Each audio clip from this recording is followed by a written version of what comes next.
to talk today about something that doesn't get enough airtime in L&D conversations, and it's this. Most of the learning that people actually need right now isn't happening in a training room or on a learning platform. I'm sure you understand. It's happening in the moment, at the desk, in the middle of a task. And I think we need to design for that much more deliberately than we currently do. Here's the reality of what's happening in a lot of organizations at the moment. AI tools are being rolled out at pace, things are changing week by week, job roles are shifting, as I've talked about in one of my previous episodes, and people are expected to keep up. But the pace of change is genuinely outrunning the pace of traditional learning design. By the time we've done a training needs analysis, commissioned a course, got it signed off, and put it on a platform, the tool has changed 3 times, and half of what you produce is already out of date.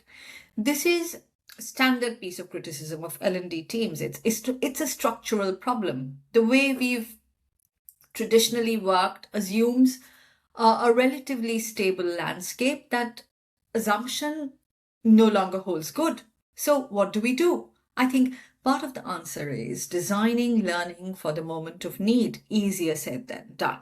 Not the cost first approach. Here is everything you might ever need to know, go and absorb it. No. A nudge is what's required, the prompt, the well placed piece of help that arrives exactly when someone needs it.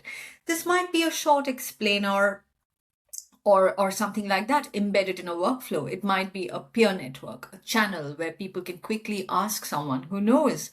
It might be a prompt card on someone's desk. It might be a 2-minute video. Who knows? It doesn't have to be sophisticated to be effective. We have to be comfortable with that first.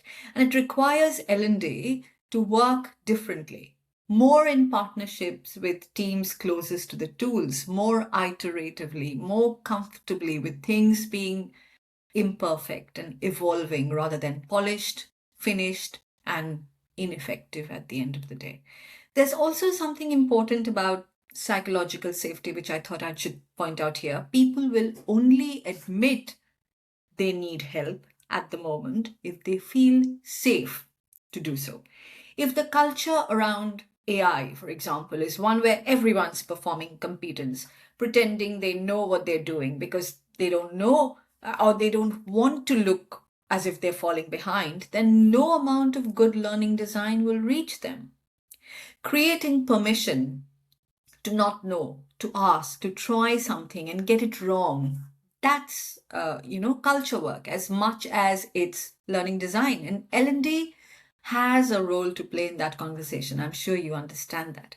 If I had one practical suggestion to leave with you, it would be this. Go and spend some time watching people work, not in a training environment, actually at their desks, doing their jobs. Watch where they pause, where they search, where they look uncertain, where they make a workaround because they don't know what is the proper way.